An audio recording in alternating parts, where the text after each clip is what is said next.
Halo Bapak Ibu semuanya, apa kabarnya? Semoga kabar Bapak Ibu guru dimanapun berada tetap sehat-sehat semuanya.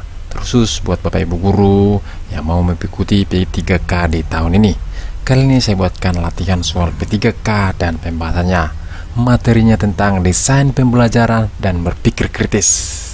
Materi yang saya buatkan ini sesuai dengan materi pokok soal seleksi kompetensi teknis dengan cat untuk seleksi pengadaan P3K yang dikeluarkan oleh Menteri Pendayaan Aparatur Negara. Ini dia kisi-kisinya Bapak Ibu ya.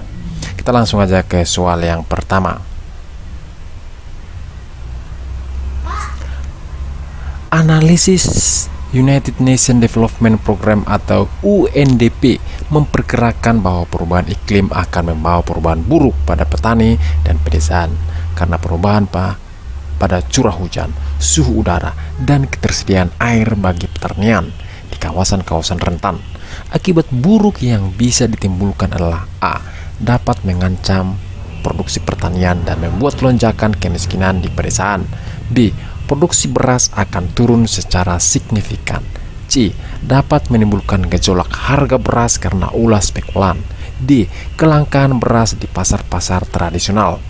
E. Tindakan operasi pasar sulit diimplementasikan karena kendala minimnya stok beras.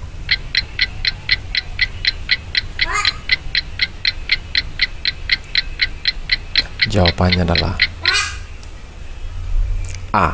Dapat mengancam produksi pertanian dan membuat lonjakan kemiskinan di pedesaan. Kita lanjut pembahasannya. Perubahan iklim menjadi salah satu masalah global yang menjadi perhatian dunia internasional. Hal ini disebabkan oleh perilaku manusia yang kurang memperhatikan lingkungan dan memanfaatkan secara tidak bertanggung jawab. Dampak perubahan iklim tidak hanya dirasakan oleh manusia, namun juga oleh makhluk hidup lainnya, termasuk tanaman dan hewan. Salah satu sektor yang sangat terdampak oleh perubahan iklim adalah sektor pertanian. Dampak perubahan iklim terhadap pertanian sangat signifikan. Salah satunya adalah terjadinya perubahan pola musim dan cuaca yang tidak teratur, sehingga sulit memprediksi kapan tanam dan kapan panen. Selain itu, kenaikan suhu yang ekstrim juga dapat mempengaruhi pertumbuhan dan kualitas hasil panen. Akibatnya, produktivitas pertanian menurun dan kualitas hasil panen menurun, sehingga mengakibatkan kekurangan pasokan bahan pangan. Kita lanjut soal yang berikutnya. Model desain pembelajaran yang menggabungkan unsur-unsur dari model EDI atau sering disebutkan ADDIE ya Bapak Ibu dengan pendekatan berbasis masalah adalah apa? A. Model EDI. B. Model Dick and Carey. C. Model Kemp. D. Model Tyagarajan.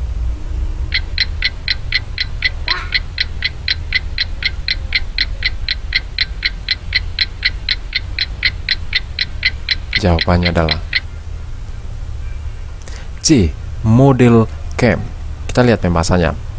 Model pembelajaran Kemp dapat membantu guru meningkatkan kualitas pengajaran mereka dengan menggunakan pendekatan yang berfokus pada pembelajaran berbasis masalah. Desain ini menekankan pada pembelajaran yang berfokus pada masalah, yang memungkinkan siswa untuk mengembangkan keterampilan berpikir kritis dan kreatif. Dalam desain ini juga menekankan pada pembelajaran yang berfokus pada proses, yang memungkinkan siswa untuk mengembangkan keterampilan berpikir kritis dan kreatif. Model pembelajaran Kemp menekankan pada pembelajaran yang berfokus pada proses, yang memungkinkan siswa untuk mengembangkan keterampilan berpikir kritis dan kreatif.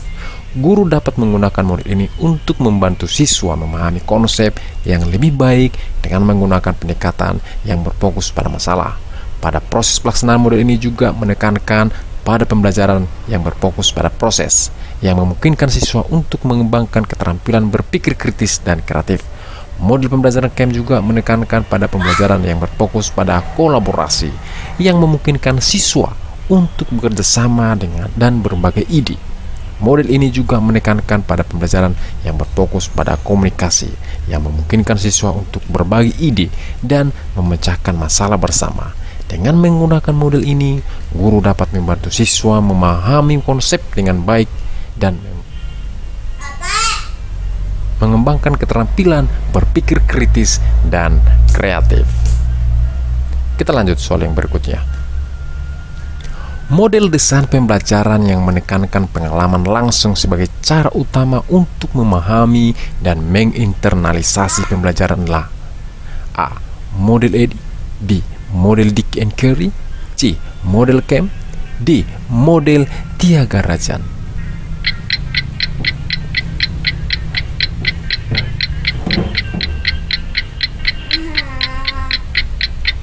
Jawabannya adalah D. Model Tyagarajan. Kita lihat pembahasannya Bapak Ibu. Model ini dikembangkan oleh Sivasailam Tyagarajan, Dorothy S. Samuel, dan Melvin E. Samuel tahun 1974. Berikut ini penjabaran dari tahap model 4D. Yang pertama, tahap pendefinisian atau define, membantu dan menentukan dan menjelaskan kebutuhan serta mengumpulkan informasi terkait hal-hal yang akan dikembangkan dalam produk yang akan dibuat. Tahap ini meliputi analisis awal, akhir, analisis pembelajaran, analisis tugas, analisis konsep, dan tujuan-tujuan instruksional khusus. Yang kedua, tahap perancangan atau desain, membantu menentukan desain yang akan diterapkan. Pada tahap ini dapat dilakukan pemilihan media, pemilihan format, dan pembuatan rancangan awal. Yang ketiga, tahap pengembangan atau develop, bertujuan untuk menghasilkan produk. Dalam tahap ini, produk yang telah dibuat harus melewati beberapa tahap perbaikan dari ahli atau validator dan diuji terhadap konsumen sebagai pengguna. Tahap uji pengembang dilakukan jika proses pembuatan produk telah selesai dan siap diuji kevalidatannya oleh para ahli. Proses pengujian dilakukan bertahap, mulai dari uji coba validasi produk oleh para ahli, uji coba pada skala individu, uji coba pada kelompok kecil, dan terakhir uji coba pada kelompok besar. Apabila produk terbukti tidak atau kurang valid saat diuji coba oleh ahli, pengujian ini akan diulang untuk memastikan hasil yang sesuai dengan harapan. Yang keempat, tahap penyebaran atau disseminate. Pada tahap ini, produk dapat disebarkan dan dikenalkan kepada masyarakat luas melampaui lingkup pengembangan itu sendiri. Beberapa faktor yang harus dipertimbangkan saat melakukan penyebarluasan adalah analisis pengguna, strategi dan tema, timing penyebaran, dan pemilihan media penyebaran. Itu dari pembahasan Bapak Ibu. Kita lanjut soal yang berikutnya. Apa yang dimaksud dengan berpikir out of the box? A. Mengikuti pemikiran konvensional. B. Menghindari pertanyaan. C. Mencari solusi di luar batasan pemikiran konvensional. D. Mengandalkan pendapat orang lain.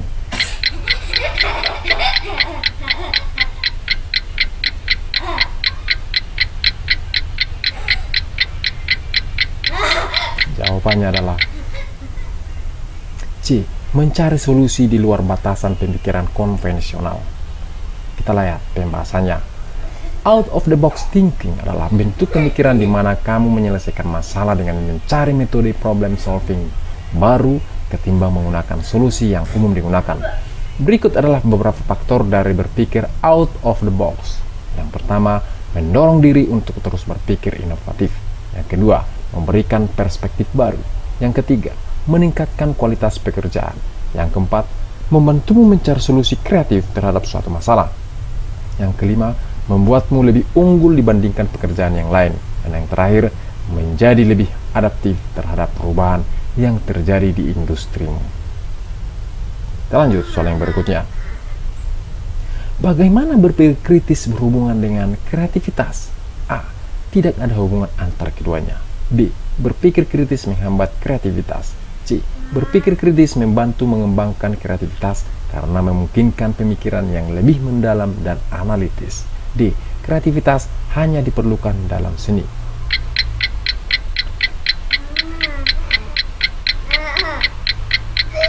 Jawabannya adalah C. Berpikir kritis membantu mengembangkan kreativitas karena memungkinkan pemikiran yang lebih mendalam dan analitis. Kita lihat pembahasannya Bapak Ibu. Berpikir kritis dan berpikir kreatif adalah dua hal yang berbeda. Berikut ini adalah perbedaan antara keduanya. Tujuannya, berpikir kritis dimaksudkan untuk menganalisis masalah atau situasi dengan tujuan memecahkan atau menyelesaikannya. Sedangkan berpikir kreatif dimaksudkan untuk menghasilkan ide-ide yang baru atau solusi yang belum pernah terpikirkan sebelumnya. Proses berpikir kritis melibatkan proses analitis yang terpusat pada pembuktian, analisis, dan evaluasi fakta dan argumen yang telah dikumpulkan. Sedangkan berpikir kreatif melibatkan proses ekspansif yang seringkali terpusat pada pemikiran bebas dan berimajinasi. Jenis pertanyaan. Berpikir kritis melibatkan pertanyaan-pertanyaan terkait dengan fakta dan logika, seperti apa bukti yang membenarkan klaim ini, atau apa contoh kasus yang dapat memperkuat argumen ini. Sedangkan berpikir kreatif melibatkan pertanyaan-pertanyaan terkait dengan ide dan konsep, seperti bagaimana cara menghasilkan ide-ide baru yang belum pernah terpikirkan sebelumnya. Pengambilan keputusan. Berpikir kritis digunakan untuk membantu dalam mengembalikan pengambilan keputusan dengan cara mengumpulkan informasi dan menganalisis secara kritis untuk menentukan solusi terbaik. Sedangkan berpikir kreatif digunakan untuk mengembangkan solusi baru dan inovatif yang mungkin belum pernah terpikirkan sebelumnya.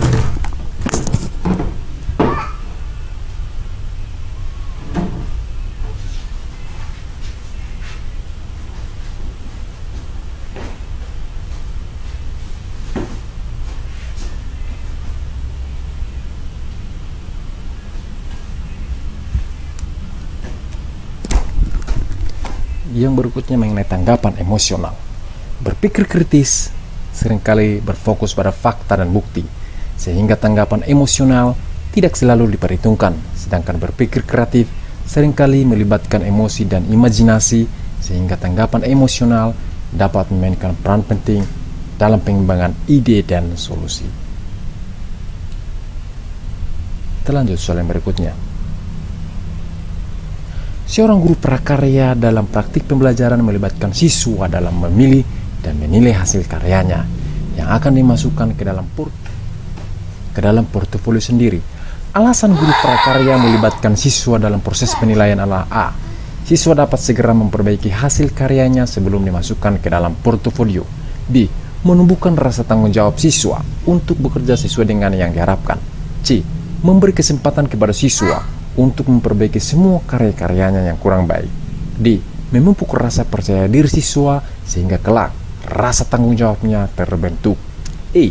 Agar hubungan antara pendidik dan siswa semakin erat dengan adanya kerjasama tersebut.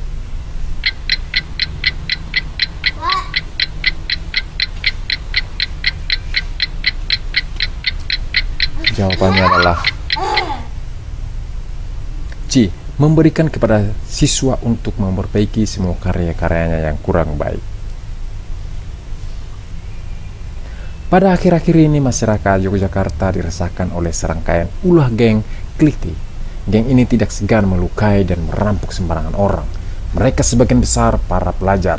Sebagian dari orang tua anggota geng ini mengaku tidak mengetahui anak mereka menjadi perilaku kriminal. Kasus ini menunjukkan bahwa keluarga kurang berhasil dalam memberikan A. Perlindungan, B. Edukasi dan pengawasan sosial, C. Religius, D. Sosialisasi, E. Afeksi.